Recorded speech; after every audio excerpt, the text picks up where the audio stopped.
So he reintroduces a ton of ideas that have fallen by the wayside. And he does it through something called the Black Casebook, which, of course, Morrison likes to make things complicated and abstract and have triple meanings and things. There are sort of three high-level conceptions of what the Black Casebook is.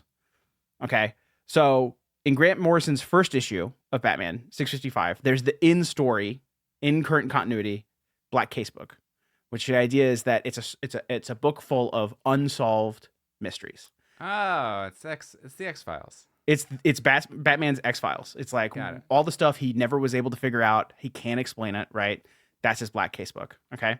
In Detective Comics number 148 in June of 1949, written by Bill Finger and drawn by Dick Sprang, there is a casebook. They don't call it the Black Casebook, right? Where in one story, you see it bookends at the beginning. Batman's writing down the things that are happening. And at the end, he's writing it down like he's a detective because it's Detective Comics, right? Very obviously not the same thing, but like Grant Morrison's like, this is the first appearance of the Black Casebook, right? That's funny. It is funny. And then there's the third version of the Black Casebook, which is a trade paperback. Oh, cool. From 2008, where it publishes a bunch of the stories that inspire the Grant Morrison run of Batman.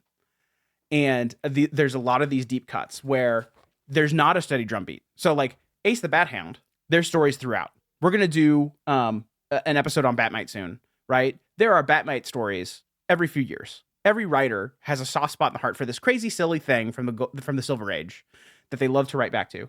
Grant Morrison is calling back to stuff that had a single issue and was never followed up. It was like dead, forgotten, buried from 1950 whatever until 2006. There's not a mention. There's a 50-year gap of prominence, right? In these like threads that he's pulling. So he's putting things back on the iceberg, right? He's going to these ideas that never took off. He's referencing them again, and then all of a sudden, they're an important part of the pantheon. Batman of zur-en-arrh is one of those things. So there's this single issue. I made you read it. Yes, I read it. I actually, there's 3 stories in that issue. Yes. It's the third story. It is, yes. I read through the first one, and I was like, this is really interesting. I guess we're going for some like real deep cut origin stories for villains. I didn't even read the first story in that. And then there's another one where it's like a clown that is like dressed like a pig, but is called Fat Man. Yeah, Fat Man. I did read that one because how could you not? You're flipping through the issue, and all of a sudden there's this really fat dude in a Batman costume, and you're like, I gotta read this.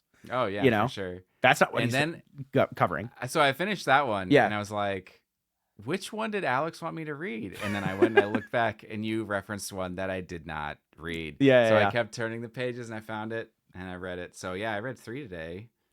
Congratulations. So Batman number 113, February of 1958 is the cover date.